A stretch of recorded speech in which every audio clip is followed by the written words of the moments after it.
I get asked this all the time. James, can we use a Kamado Joe as a Chud Box? Let's find out.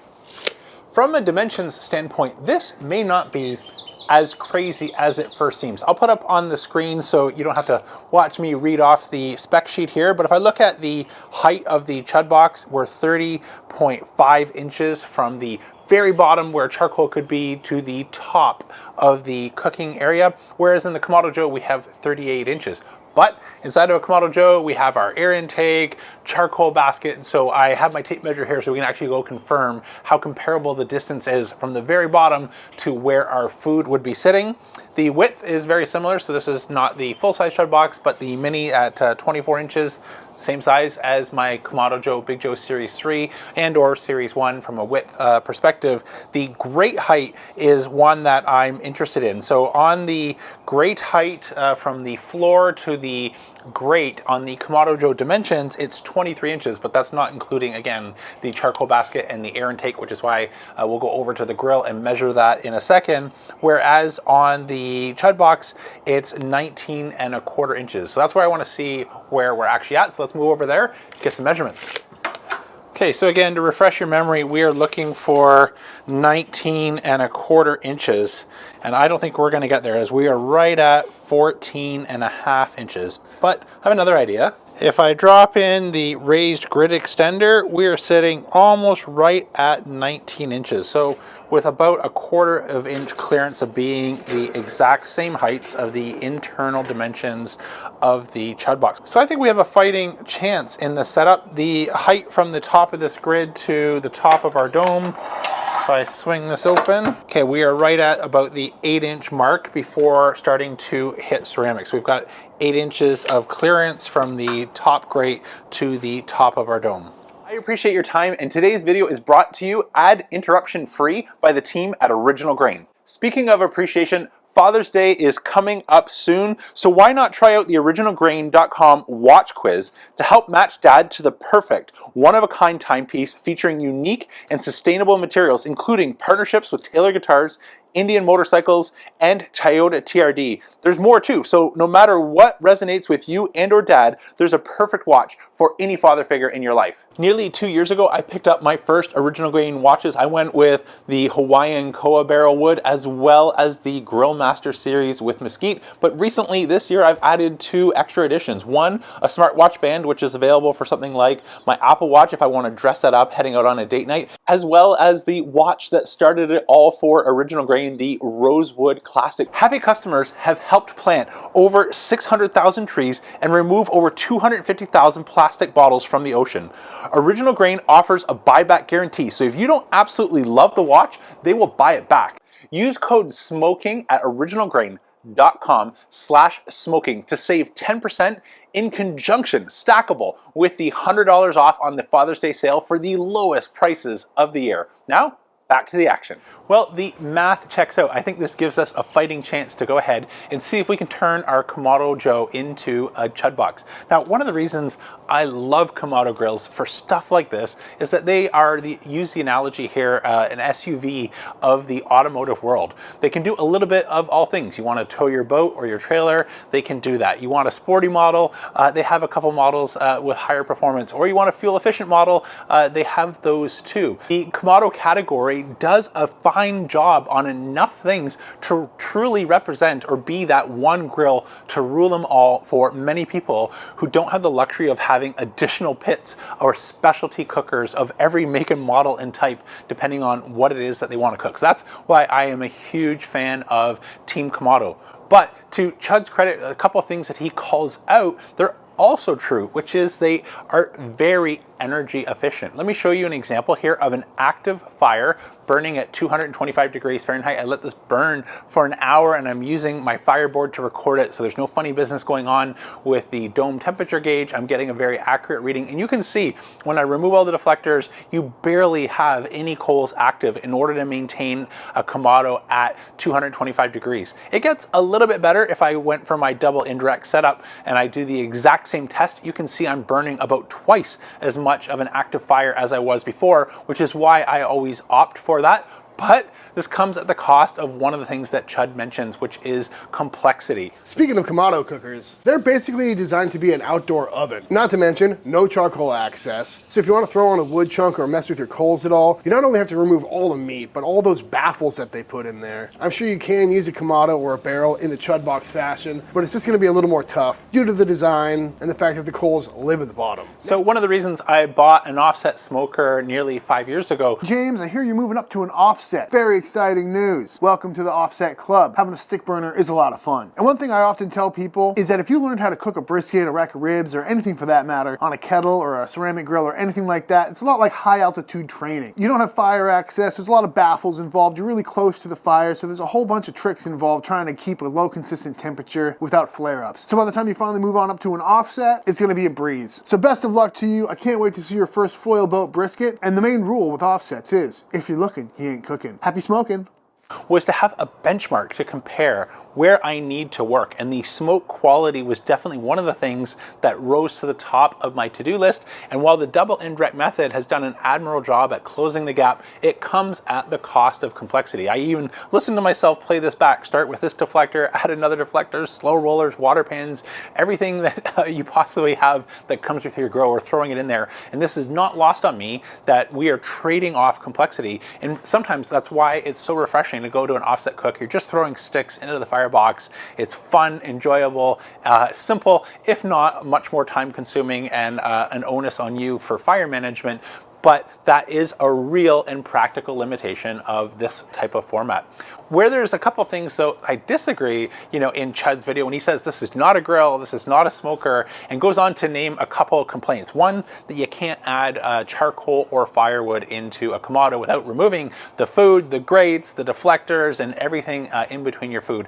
Well, based on the efficiency, I've never in the last 5 years had to add charcoal. But what if you want to add smoking wood? I don't think maybe Chud watches all the videos, but I discovered a few years ago the ash drawer trick where I can throw in pellets, wood chips, or even full chunks, particularly if I'm burning double indirect, and I can supplement wood smoke all the way along. So I'll maybe call that one debunked. The other thing that he went on to compare a couple other categories, whether it's a barrel or things like the Weber Smoky Mountain, where he said that you can't add wood chunks. And if you want any sort of coal access, you have to remove all the grates, take your food out. If you need to add coal throughout a cook, it's just a pain in the butt. Because that's just not true. In fact, I have one right over here I can show you. Here it is. Turn. And just like that, we have access to add smoking wood. Problem solved, I think, on that one. Chud also went on to say in his research for coming up with the Chud Box that he wasn't aware that the Weber Smoky Mountain was even a product. And that's probably the closest you're going to get to a commercially made cheap version of the Chud Box. And to be honest with you, I did not know that the Weber Smoky Mountain existed when I was in the market for a direct heat cooker, which is why I built this in the first place. I thought it was interesting. The Weber Smoky Mountain came out in 1981. The first commercial available offset came out in 1983. So the Smoky Mountain has been around even longer, and it gets its roots and origin what the Chud Box aims to satisfy, which is hill country style barbecue. If you subscribe to Texas Monthly, they had a good article a couple years ago just talking about the decline of hill country barbecue and cooking directly over the coals, something that's very easy to do in something like your Weber Smoky Mountain, which existed before an offset ever came to market, and something that we can do, or I'm going to aim to show today that we can do live fire cooking directly over the coals. Now that's not to say there aren't a couple of those real and valid concerns that Chud raises, but let me tell you my game plan on how I think we're going to overcome that. So if I show that clip again of an active fire that's settled in after an hour of running at 225 degrees, this is the exact problem that I think Chud's is getting on about, which is the energy efficiency of a Kamado is just so high, there's barely an active fire.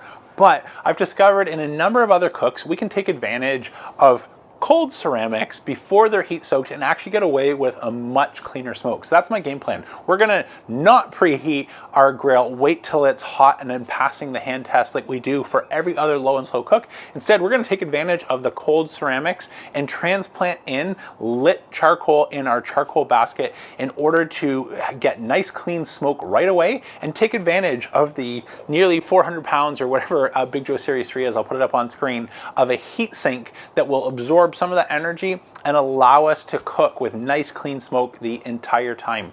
For our cook today, I picked up 2 amazing heritage breed pork steaks. Pork steaks are one of my favorite, and you've got a couple amazing options for imparting some incredible flavor in something like a pork steak. So let me go over a few of my favorite options, as well as what I've already started yesterday getting ready for today's cook. So just like there's beef tallow for beef, you can buy pork lard and do the exact same thing if we wanted to inject. But I'm not using this today. If you wanted to do something like that, one of my other favorite methods, and I've shared on a rib video last year, is you can render bacon and use that for salads and set aside the rendered bacon fat and inject that, as I did in some ribs, and get some absolutely amazing flavor. And you don't have to go out and buy a specialty tub just like this one in order to do that. But the other method that works amazing for pork steaks and getting a nice juicy result is to do something like a buttermilk brine. Now I use this in my chicken recipes all the time, where you want to stay under about 4 hours, but with pork we can get away with overnight, no problem. And so I bought a smaller 1 liter carton of buttermilk, added half a cup of Diamond Crystal kosher salt, mixed that into a Ziploc bag and put that in the refrigerator overnight. This morning, just getting ready for our cook, I rinsed that off and put them on a drying rack back in the refrigerator so we could get a little bit of a better crust. And then for our crust, since we're doing pork steak, I'm going to stick with a similar steak theme and use just a little bit of truffle hot sauce as a binder, so that when I add my additional dry rub ingredients, going for salt, pepper, garlic as my dry rub, that it sticks nice and clean to our pork steaks. Now that you're all caught up on the game plan in terms of how to turn out amazing tender and juicy pork steaks, along with some amazing flavor options, whether you inject something or you go for the buttermilk dry brine, let me show you the game plan on how we're going to fire up our Joe different than normal, so we take advantage of a nice clean burning fire without going nuclear on the temperatures. All right, now for the fun part, get ready to fire it up. So let me show you a couple options that you have if you're following along at home with this setup. As I mentioned earlier, what we want to avoid is building up too much heat in our ceramics. So we're going to break some of those rules that we always follow for long, low, slow cooks. So the safest method is to, if you have a charcoal chimney and you have no charcoal in here and you have a safe place to light that, we'll get that going nice and hot and dump that right into the base of our Kamado. That's a safe option. Tied for equally safe is we could just leave our dome open and build a bit of a charcoal fire and get that going nice, hot, burning clean. But the downside of that is we're already going to be heat soaking our firebox, and we're going to lose some of the benefit of getting the energy transfer, reducing the period of a nice clean burn. So getting into the slightly more risky options, use at your own risk, is we can remove our charcoal basket. And so if I pull this out here, you have a couple options. So one, I could set my basket on a concrete surface or something like that, add some charcoal and light it on there just like many would do with a chimney, and or use a spare grill if you happen to have one, which thankfully I do. So that's going to be my option. The downside here though is once the coals are lit, there's the possibility that some could fall out, and you want to be very careful not to be on a wooden surface or have any exposed hands or feet for that to happen. So use at your own caution, but I wanted to get advantage of completely cool ceramics. So let me set this aside, remove all the ash that's in our grill with a kick ash can, drop that back in. Let's go start our fire in the charcoal basket. My Weber Summit's going to help out today as I can wheel it nice and close and just reduce the risk of having to transfer hot coals that'll be burning a far distance. Add some fresh Fogo, grab our Grill Blazer grill gun, fire it up. Let those burn clean for a few minutes and we'll transfer them over. All right, moment of truth. Coals burning nice and cleanly. Give that a little shake, make sure nothing's gonna fall through. And down in we go, no problem. Throw in a piece or two of smoking wood. Take advantage of all that energy needing to come up in our grill. Divide and conquer rack, cooking grid, raised grid that we needed to get the same height as the Chud Box, and our pork steaks. Beauty. Close that up. Make sure our vent's all the way open. All right, it's been about 15 minutes. Meter says that we are at 100 degrees Fahrenheit internal temperature, so I'm going to give these a flip. We're going to sear them later on to finish, but I want to get a little bit of caramelization on each side. All right, meter says it's time to let these rest a second before we finish the sear on both sides. Let's get them off to a cutting board. Drop our cooking grids down to the bottom level. All right, I've left the meters in until I could see the temperature dropping, so I know the rest is complete. They went to about a peak of 138 degrees, and I just want to let that start to come back down so when we sear that we don't shoot way past that 140, 145 desired internal temperature. Drop in our first steak and our second. Little flame kissed. Lovely. Let's get that off. Slice into it. Well, moment of truth. Let's slice into it. See how we did. Oh, I hope that's coming through on camera. That is juicy. Pinch of finishing salt for good measure. Salt Bay. See how we did. Cheers. That's good. I'm going in for another bite. This is really flavorful. That is fantastic. And I think our method worked amazing. Our buttermilk brine to get a little bit of salt into our pork so we help retain some of those juices absolutely comes through every time I've done this on pork or chicken. It turns out winner. And I think our method of taking advantage of a cold grill in order to get nice clean smoke and have those coals there to get live fire cooking as well as a sear at the end, this is awesome. And one of the many reasons why I absolutely love cooking on something like my Joe Tisserie is over that coal experience, very similar to what we are doing with Hill Country style barbecue. Now, how does this compare to the real Chud Box? Well, I don't have one here to do that side by side. So from my imagination, I think this is really good. Now, obviously, if Chud were here, he would point out all the things that he said in his video that were equally true here in terms of complexity. We're managing grids up and down, which is something that we have to juggle in a Kamado. We had to transfer, or I chose to transfer live coals, burning coals into our grill in order to take advantage of the cool ceramic. So this is not without its workarounds and complexities. And again, no disagreement to everything that Bradley said in his video there.